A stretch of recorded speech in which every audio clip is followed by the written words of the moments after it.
Good morning from Puri. তো সকাল সকাল চলে এসেছি পুরীর সি বিচে। আর আমাদের তো ইচ্ছে ছিল সানরাইজ দেখার, কিন্তু বুঝতেই তো পারছো আগের দিন যেহেতু অতটা জার্নি করে এসেছি সেহেতু ঘুম ভাঙেনি। ঘুম ভেঙেছিল আমার, বাট ইচ্ছে করছিল না যে উঠে যাব। যাই হোক, তো এখন দেখো চলে এসেছি কিন্তু রেডি ফেডি একেবারে হয়ে, কারণ আজকে আমরা যাব হচ্ছে নন্দনকানন চিড়িয়াখানায়। আর এখানে দেখো জালের সঙ্গে মাছ উঠেছে, একদম ছোট ছোট মাছ। এইগুলো খাওয়ার কোনো ইন্টারেস্ট আমার ছিল না, কিন্তু আমার বর বলছিল নেবো, নিয়ে ভাজা করিয়ে খাবো। আমি বললাম না, একদমই না। যাই হোক, এই দিকেও ছিল, এই দিকের মাছগুলো একটু বড় বড় ছিল, ভোলা মাছ, তারপর আরও অনেক রকমের মাছ ছিল, আমি সব নাম জানি না।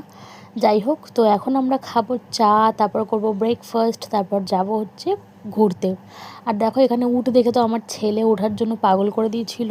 আর ওকে একা একা যেহেতু ওঠাবো না, সেই জন্য আমিও উঠে গেছি। যাই হোক, ওরা হচ্ছে 200 মিটার ঘোরাচ্ছিল, তার জন্য নিয়েছিল 100 টাকা। যাই হোক, ছেলে এখন নামছে, আর আমি তো আগেই নেমে গেছি, সেই ভিডিও আর দিলাম না, কারণ আমার এতই ভয় লাগছিল।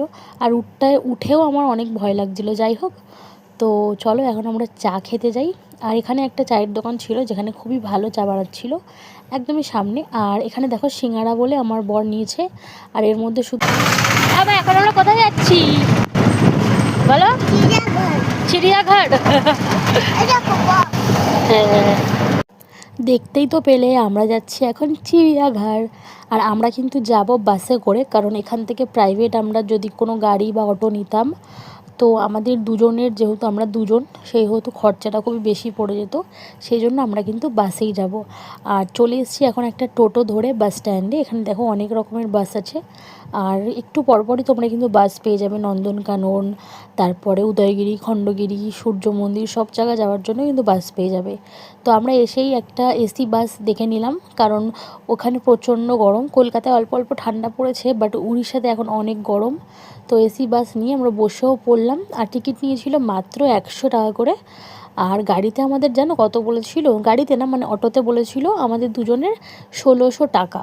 যাই হোক, তো আমরা বাসে 100 টাকা করে টিকিট কেটে এসিতে বসে খুব আরাম করেই এখন চলে যাচ্ছি কিন্তু নন্দনকানন জু।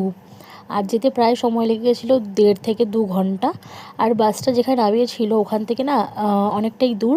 আর একটা অটো করে আমাদের যেতে হলো, অটোতে নিল 25 টাকা করে। যাই হোক, তো দেখো এখন এসেও গেছি নন্দনকানন জু। আর জুটা নাকি অনেক বড় শুনেছি, কোনোদিন তো আসিনি।